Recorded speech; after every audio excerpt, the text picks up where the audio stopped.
Hello and welcome to Your Local Anthropologist. I'm your host, Alina, and today we're continuing my series, Utopia of Play, an anthropological lens on the modern workplace. Today's episode is a bonus episode continuing on from last week. We got union busting before GTA6, Part 2. Last time we were examining how the culture industry sells us fantasies of collective power while draining our capacity to build it in reality. We saw how the same companies that let us overthrow pixel tyrants deploy the full force of their legal departments to crush any real challenge to their authority. The boss fight, it turns out, is political theater designed to ensure we never apply its lessons to actual bosses. The other side of that analysis is that this system's design is not aligned with human nature. Competition, hierarchy, extraction, these are not just how we are. The culture industry works so hard to redirect our desires precisely because those desires, for genuine cooperation, for reciprocity, for solidarity, are so fundamental that they can never be fully suppressed. Before we look at how workers resist and what management does to stop them, we need to understand what's actually at stake, not just wages or working conditions, but two fundamentally incompatible visions of what a human relationship can actually be. Cooperation is in our bones. The defenders of the status quo often argue that this is just how things are. Competition, hierarchy, extraction, this is human nature. The anthropological record, however, tells a different story. As Peter Kropotkin argued in Mutual Aid, cooperation is just as fundamental to evolution as competition. For most of human history, survival depended on our ability to work together, to share food, to care for the young and the old collectively. Christopher Boehm's research on hunter-gatherer societies shows that they are fiercely egalitarian, actively suppressing bullies and would-be alpha males through social means. The evolutionary psychologist Robin Dunbar also suggests that language itself may have evolved as a form of social grooming, a way to build and maintain the cooperative bonds necessary for survival. Our brains and our bodies are wired for cooperation. The capitalist game of dog-eat-dog is the historical anomaly, not the rule. The intense joy you feel when a heist in Grand Theft Auto comes together perfectly is a deep evolutionary echo of a cooperative past. It feels good because it is what we are built to do. The desire persists. It cannot be commodified away. It can be suppressed, redirected, managed, but never eliminated. And sometimes it still breaks through. Hidden transcripts. So when that desire for real cooperation does break through, what does it look like? When open rebellion is impossible, when the rules are rigged, people don't just give up. They develop what James C. Scott calls hidden transcripts, the critiques and acts of defiance that occur offstage away from the gaze of power. For the employee, the public transcript is one of enthusiastic compliance. It's performing passion for the product. It's staying late without complaint or having that complaint voiced only in the safety of private messages. It is accepting that the cool job requires uncool sacrifices. This performance is a ritual of subordination.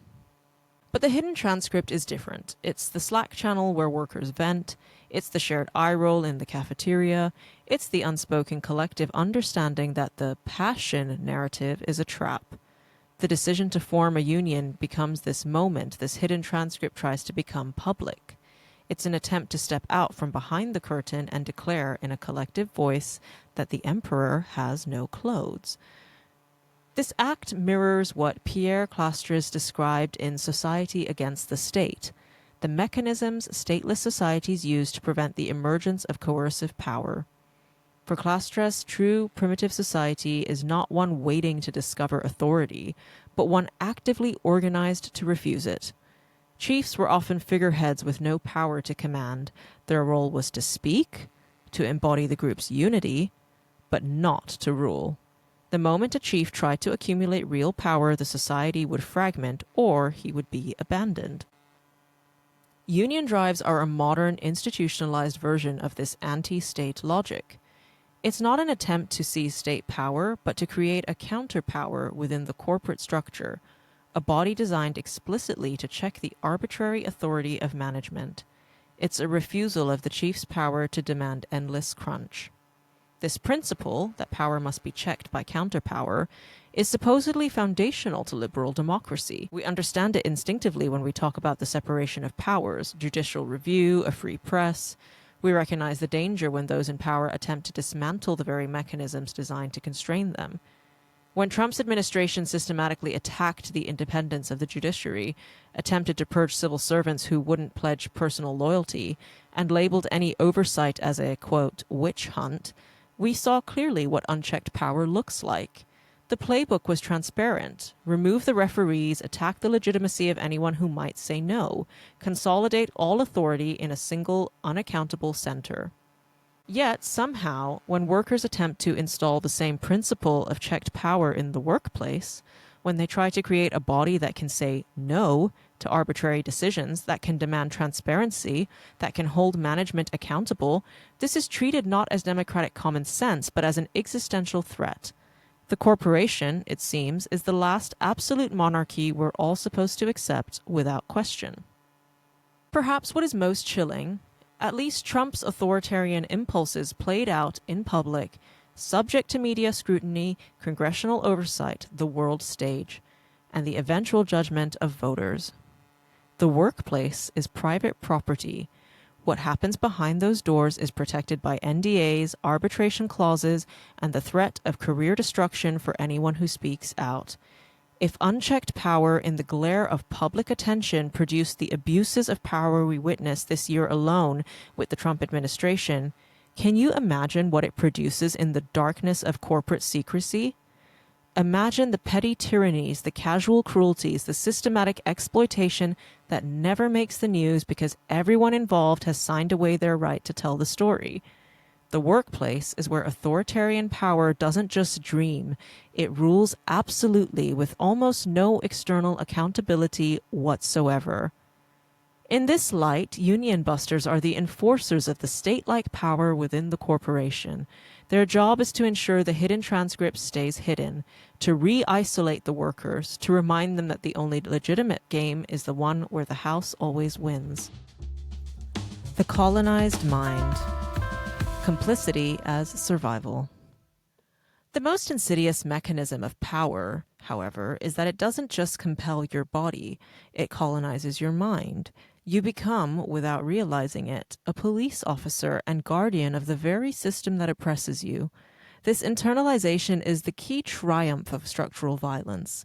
When the whispers of a union begin to circulate in a company, the first line of defense for management isn't always the hired consultants. It's the colleague who scoffs, "Of course, they'll get fired," or the one who dismisses the effort as stupid or pointless. This isn't just casual cynicism, it's a performance of what Pierre Bourdieu calls doxa, the deep, unquestioned beliefs we hold about the social world that make the existing order seem natural and inevitable. This reaction is not born of malice, but of a conditioned fear. It's a survival mechanism honed in an environment of precarity. By preemptively identifying with the aggressor's logic, you seek safety. You signal, "I am not a threat, I understand the rules, and I will obey them." And in doing so, you actively uphold the system of power that keeps everyone, including yourself, under its thumb. This is what Paulo Freire identified in the core of the oppressor-oppressed dynamic. The oppressed, instead of striving for liberation, tend to themselves to become oppressors. Or in the corporate context, they become the oppressor's most effective foot soldiers. The fear is rational. People do get fired. But by justifying inaction through this fear, we mistake a survival tactic for a critical judgment. This is where a crucial anthropological shift in perspective is required. When a workplace reaches the point of a formal public union drive, the critical question to ask is not, "What is wrong with these troublemakers?" but rather, "What has this employer been doing to these people so consistently and for so long that this became the only viable path?" The demands are almost embarrassingly basic: a living wage, pay transparency, job security, a work-life balance, or now dystopian requests like to not have their jobs replaced by AI. These are not extravagant demands. For a multi-billion-dollar corporation, they are laughably easy to provide. The fact that they are not provided voluntarily is the entire story. I've said this throughout the series, but it bears repeating. We must also recognize the sheer energy cost of organizing. The modern workplace is an altar of exhaustion, designed to drain the very cognitive and emotional resources required for collective action. The fact that workers, after grueling shifts, find the residual energy to organize is a testament not to their nuisance, but to their profound and collective desperation. It is evidence of a systemic failure so acute that it has overcome the body-numbing fatigue that is one of capitalism's primary enforcement mechanisms. Therefore, when we find ourselves judging our brave colleagues instead of the powerful employer, we must turn the interrogation inward. Why are we so quick to side with the logic of power? What fear is speaking through us? To judge the unionizer is to mistake the symptom for the disease. The disease is a structure of power that treats human beings as extractable resources. The union drive is the immune response. Our complicity, however well-intentioned as self-preservation, is an immunosuppressant. The Little Rule Book on the Black Arts of Union Busting. Let us not be seduced by the corporate euphemism. When a company fires organizers and blames it on policy violations, what we are witnessing is not a personnel matter. It is the oldest class war in the book, dressed up in the cheap polyester of a technicality. It is the managerial class armed with lawyers and consultants performing the black arts of union busting, a relentless reminder that your solidarity is treated as a fireable offense. They have a playbook for this. It is a tedious, dog-eared thing passed down through boardrooms, and its pages are stained with the weak tea of broken promises. It relies not on any kind of genius, but on a relentless, bureaucratic grinding down of the human spirit. These are the mechanics of the bureaucratic violence Graeber described, not dramatic acts of suppression, but the slow suffocation of possibility through procedure. First comes the mythology. You are not mere employees. You are a family that will issue you a performance improvement plan days before you bury your actual family member, a family that will right-size its children into redundancy. This language is designed to make your entirely reasonable demand for a fair wage feel like emotional treason. When you ask for transparency on pay, you're not being a team player. When you organize, you're dividing the family. In January 2010, partners of Rockstar San Diego's employees published a letter detailing mandatory 12-hour workdays for 6 days a week, with workers experiencing anxiety and depression. This was during the crunch on the game they were working on at the time. It was the reality of the family, human wreckage as the cost of production. When the mythology fails, the bureaucracy begins. The same executives who champion disruption and agility will suddenly discover a profound, almost religious reverence for procedure. The moment you file for a union vote, expect a siege of pure paperwork. They will challenge the proposed bargaining unit. Should temps be included? Should managers? What about contractors? When Raven Software QA workers organized, Activision Blizzard hired Wilmer Hale, a law firm specializing in union avoidance. Yes, that's real, and you can bet corporations hire these firms all the time. And they argued that all 350 studio employees should vote, not just the 20 QA workers who wanted to organize. The intent is transparent. Dilute support, add months to the timeline, make the process so exhausting that organizers give up. Even after the union won, the company withheld pay rises given to non-union QA workers, citing labor law, turning workers' legal protections into punishment. Every technicality becomes a test of your obedience. Did you discuss organizing during work hours? That's time theft. Did you mention working conditions on a Discord server that includes one person who doesn't work there?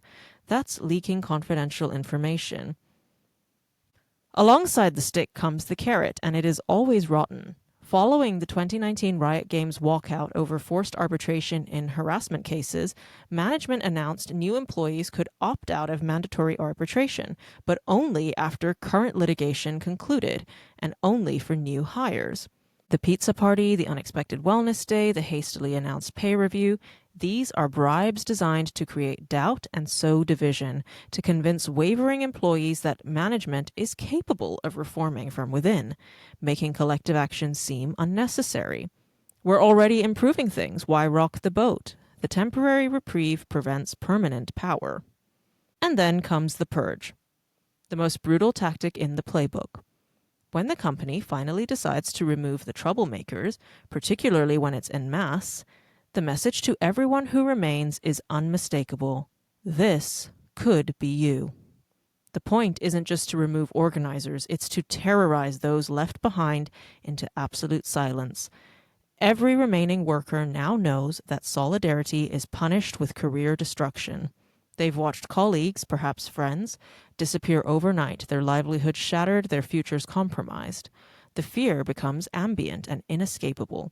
You learn that speaking up doesn't just risk your job, it risks your ability to pay rent, to support your family, to survive. And so you shut up, you keep your head down, you become complicit in your own oppression. Not out of agreement, but out of a very rational terror. The problem is that every major labor victory in history came from disobedience. The 8-hour workday, weekends, child labor laws, workplace safety regulations, all of it came from workers who broke the rules, who struck when strikes were illegal, who organized when organizing could get you killed, who said no when saying no meant losing everything. The rules are not neutral. The rules are not natural. The rules were written by people with power to protect that power. And when the rules themselves are the instruments of your oppression, obedience is not a virtue, it is a trap. They have all the tricks, all the consultants, all the lawyers. They have the captive audience meetings where they preach the gospel of your own powerlessness. They have the budgets for the anti-union films, the slick brochures, the law firms that specialize in union avoidance. But they have one weakness. They cannot organize the work without you. The code, the art, the design, the actual value flows from your hands and your minds. The entire edifice is a castle in the air built on your labor. And when you finally, collectively decide to withdraw your consent, when you see their technicalities for the pathetic spells they are, when you realize that their rules only have power because you grant them that power, the whole rickety structure shudders. The rule book, it turns out, is just paper. Your solidarity is the thing that is real, and no amount of bureaucratic procedure can change the fundamental truth. They need you more than you need them. So why all the violence? Why the elaborate playbook, the expensive consultants, the procedural warfare? Because what's actually being contested here is not just wages or working conditions, but the fundamental nature of the relationship itself. Reciprocity and the commons versus the extraction machine. Marcel Mauss, in his classic The Gift, showed that in many societies, exchange is not a cold, calculated transaction, but a web of moral obligations. To give a gift is to create a social bond. To receive one is to incur a debt of reciprocity. This economy is based on circulation and the reinforcement of social ties. It is fundamentally about building community through mutual obligation. This logic of the gift stands in stark contrast to the capitalist logic of the plantation and the factory, which were designed for one thing: maximum extraction. The labor of the employee becomes a raw material to be mined until depleted. There is no reciprocity here, only extraction disguised as opportunity. The quote-unquote passion narrative, the family mythology, the promise of working on the world's biggest entertainment product, all of it is rhetoric designed to make a one-sided, extractive relationship feel like a partnership.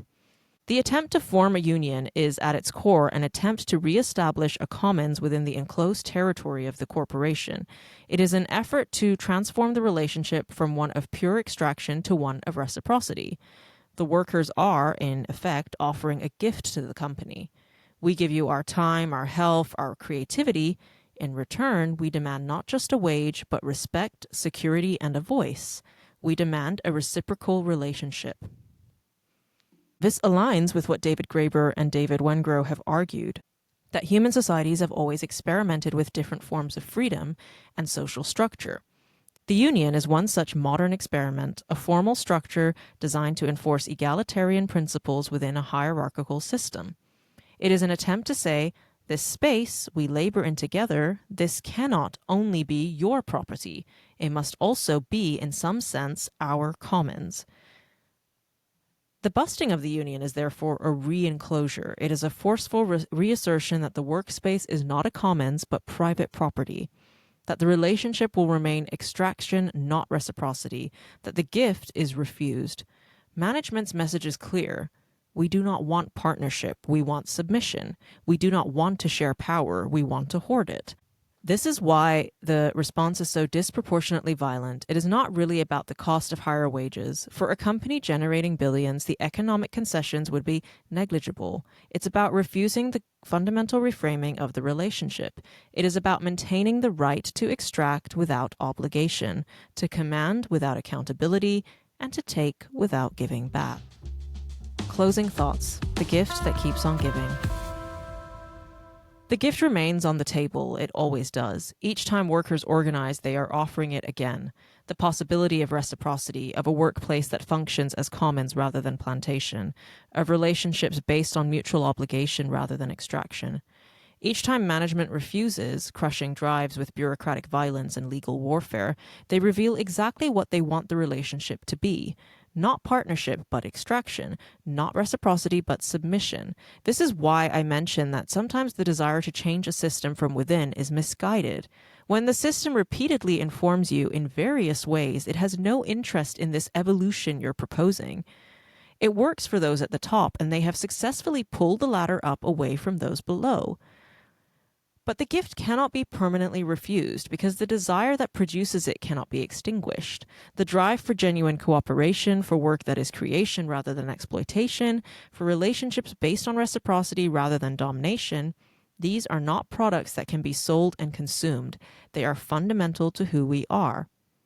The gift economy is not a relic of distant societies or a utopian fantasy. It's alive in every act of solidarity, every moment of genuine cooperation, every time workers choose to organize despite the risks.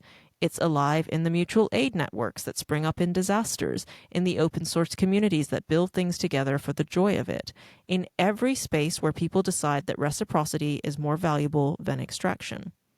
That future is what the union was fighting for, and it's what we're all still fighting for, whether we know it or not.